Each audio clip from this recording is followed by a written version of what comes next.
I knew something was wrong when my propane bill doubled. At first, I thought it was a mistake. I checked the furnace. I checked the water heater. I checked every appliance that used propane. Everything was working normally. Then I looked outside. My propane tank was almost empty. That made no sense.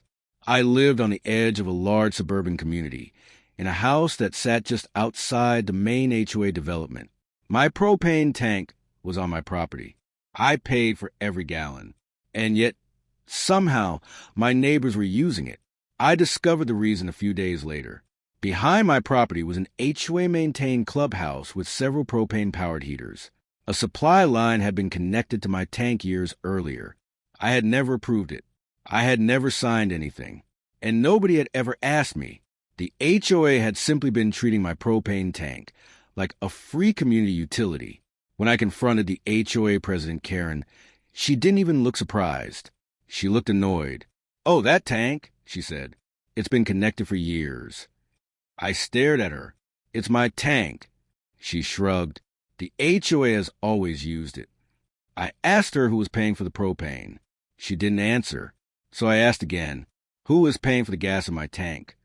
Karen finally said, "It's complicated." It wasn't complicated to me. I was paying for it. The HOA was using it. And nobody had permission. I checked my property records and found no agreement giving the HOA access to my propane system. Then I checked the installation paperwork. The tank belonged to me. The line connecting it to the clubhouse had been installed later. That was when I realized this was an accident. Someone had deliberately connected the clubhouse to my supply. I contacted the propane company. They confirmed something important. The account was in my name. The tank was registered to my property. And all propane deliveries were billed directly to me. The HOA wasn't listed anywhere. I asked the company to inspect the system.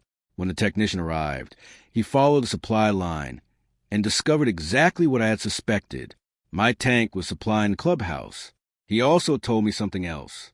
The system needed to be separated before the tank could be used exclusively for my home. So I made a decision. I wasn't going to argue with Karen anymore. I was going to secure my property. The propane company disconnected the unauthorized line and installed the proper equipment for my house. I also had a secure enclosure installed around my propane tank, not because I wanted revenge, because I wanted control over something I owned. The next morning, Karen showed up at my driveway. She was furious. "What did you do?"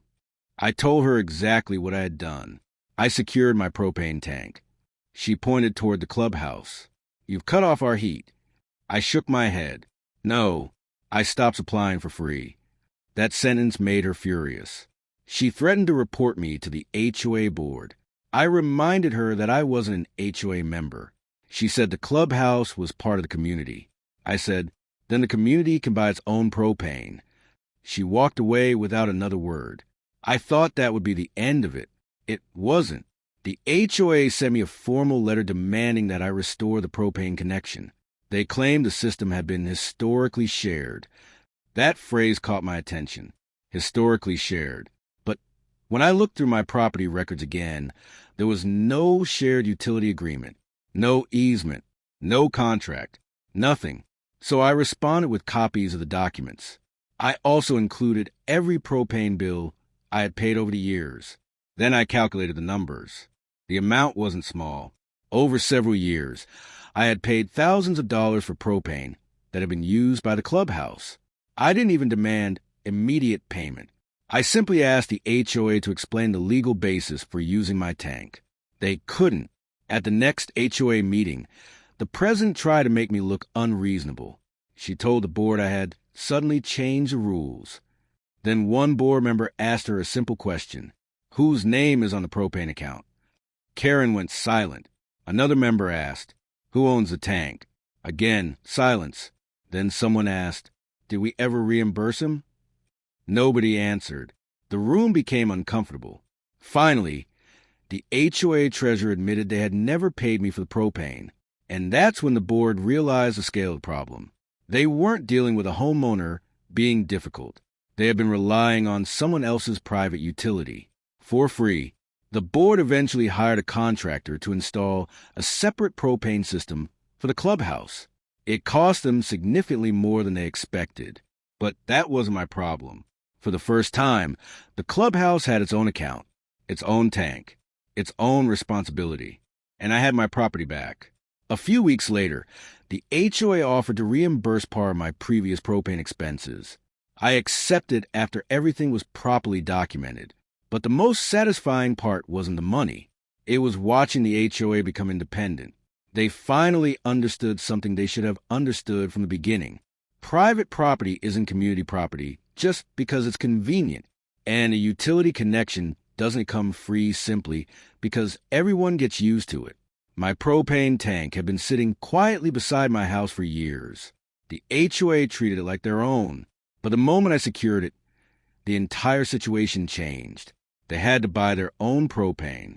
They had to maintain their own equipment. And they had to stop relying on a neighbor they never even bothered to ask. The funny thing is, Karen never apologized. She didn't need to. The invoices, property records, and new clubhouse tank said everything for her. And every time I look at my propane tank now, I remember one simple lesson. If you own it, pay for it, and maintain it, don't let someone else quietly turn it into their free utility. If you enjoyed this HOA story, subscribe, and tell me where you're watching from. And if you want, I can also create 30 consistent cinematic image prompts for this story next.